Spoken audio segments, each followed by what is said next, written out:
పాసమైలారం ప్రాంతంలో మూతపడిన పరిశ్రమ ముందు హెచ్ఐఎల్ టీపీకు వ్యతిరేకంగా భారత్ ఆధ్వర్యంలో ఆందోళన జరిగింది.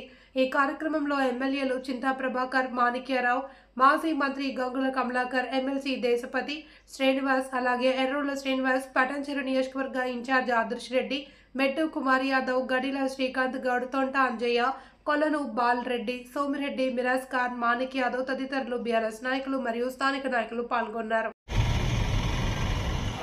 తెలంగాణ భూముల్ని కాపాడుకుందాం కాపాడుకుందాం తెలంగాణ భూముల్ని కాపాడుకుందాం కాపాడుకుందాం hit policy go back go back go back hit policy go back go back go back hit policy go back go జై తెలంగాణ జై తెలంగాణ జై తెలంగాణ జై తెలంగాణ కాపాడు దోపిడీ రాజ్యం తెలంగాణ జై తెలంగాణ రద్దు చేయాలి హిట్ పాలసీని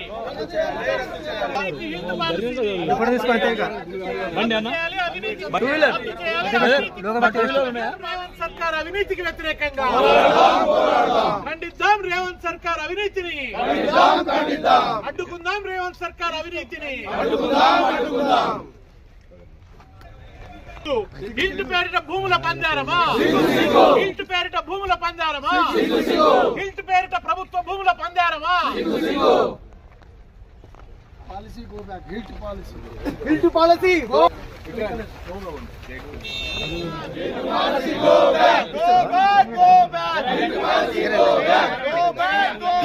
భూములను అమ్ముతున్న కాంగ్రెస్ సర్కారు ప్రభుత్వ భూములను అమ్ముతున్న కాంగ్రెస్ సర్కారు ప్రభుత్వ భూములను అమ్ముతున్న కాంగ్రెస్ సర్కారు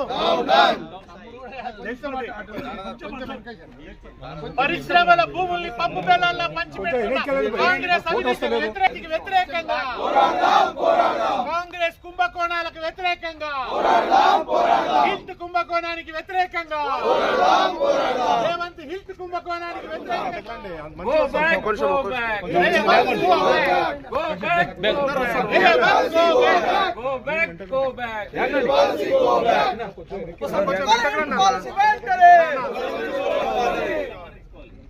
ఇదేమి రాజ్యం ఇదేమి రాజ్యం దొంగల రాజ్యం దోపిడి రాజ్యం ఇదేమి రాజ్యం ఇదేమి రాజ్యం దొంగల రాజ్యం దోపిడి రాజ్యం. మొత్తం 1670 ఎకరాలు ఇక్కడ కొంత రైతులు ఉన్నారు.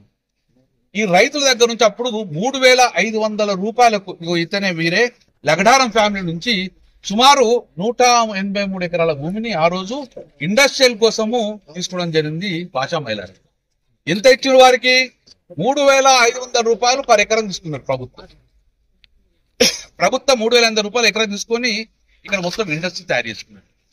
ఇప్పుడు 3500 రూపాయలు తీసుకున్న తర్వాత మళ్ళీ 15 ఎకరాలు మళ్ళీ 34 ఎకరాలు తీసుకున్నారు. దానికి ఇంతవరకు కంపెన్సేషన్ కట్టేయలేదు. అవన్నీ కూడా ఇప్పుడు ఇండస్ట్రీలో రైతుల దగ్గర తీసుకుంటున్నారు. ఇప్పుడు మరి ప్రభుత్వం యొక్క క్లియర్ ఏంటంటే ఈ యొక్క పాలసీ ద్వారా మొత్తం భూములు మీరు అమ్ముకోవచ్చు అని వాలంటరీగా మీరు సంతకం పెట్టి మాకు ఇవ్వండి అని చెప్తారు. ప్రభుత్వాన్ని సూటిగా అడుగుతున్నారు. మీరు 30% తీసుకోమంటే ఎకరాన 27 లక్షల రూపాయలు తీసుకుంటారు కదా. మీరు ఈ రైతు దగ్గర తీసుకున్న భూములు అదే 27 లక్షలకు మీరు రిటర్న్ ఇస్తారా? ఆ రైతు తీసుకున్నందుకు సిద్ధంగా ఉన్నాడు. ఎందుకంటే ఆ భూమి అతను ఇచ్చిండు మీకు. ఎందుకోసం ఇచ్చిండు? ఇక్కడ ఇండస్ట్రీ రావాలి, మా బిడ్డలకు ఉద్యోగాలు రావాలి అనే ఉద్దేశంతో, డెవలప్మెంట్ అనే ఉద్దేశంతో భావితరం డెవలప్మెంట్ కోసము తనలాంటి భూములు 1000 ఎకరాలు ఇవ్వడం జరిగింది. ఇంతవరకు అంత దగ్గర ఒక ఉద్యోగం కూడా రాలేదు, భూములు తీసుకున్నారు. మరి ఇప్పుడు మీరు అమ్ముతాం ఎప్పుడైతే వాలంటరీగా సంతకం పెట్టుకుని తీసుకున్నాండి మీరు అమ్ముతా అన్నప్పుడు ఫస్ట్ మా డిమాండ్ ఏదైతే ఏ భూములు రైతులు ఇచ్చారో ఆ రైతుల భూములు ఫస్ట్ ప్రయారిటీ వాళ్ళ భూములు వాళ్ళకి ఇచ్చేయండి. ఇండస్ట్రీ నడవన్నప్పుడు ఇండస్ట్రీ ఉన్నప్పుడు ఆ భూములు వాళ్ళకే ఇవ్వండి అని చెప్పి బీఆర్ఎస్ పార్టీ ప్రధాన డిమాండ్. రెండో డిమాండ్ నిజంగానే ప్రభుత్వం ఆదాయం కావాలనుకుంటే ఓపెన్ యాక్షన్ మొన్న కోకాపేటలో పెట్టి 130 కోట్ల రూపాయలకి ఎకరానికి వచ్చింది. రాయదుర్గంలో 177 కోట్లకు ఎకరం పట్టింది. మీరు ఓపెన్ యాక్షన్ పెట్టండి. ఇది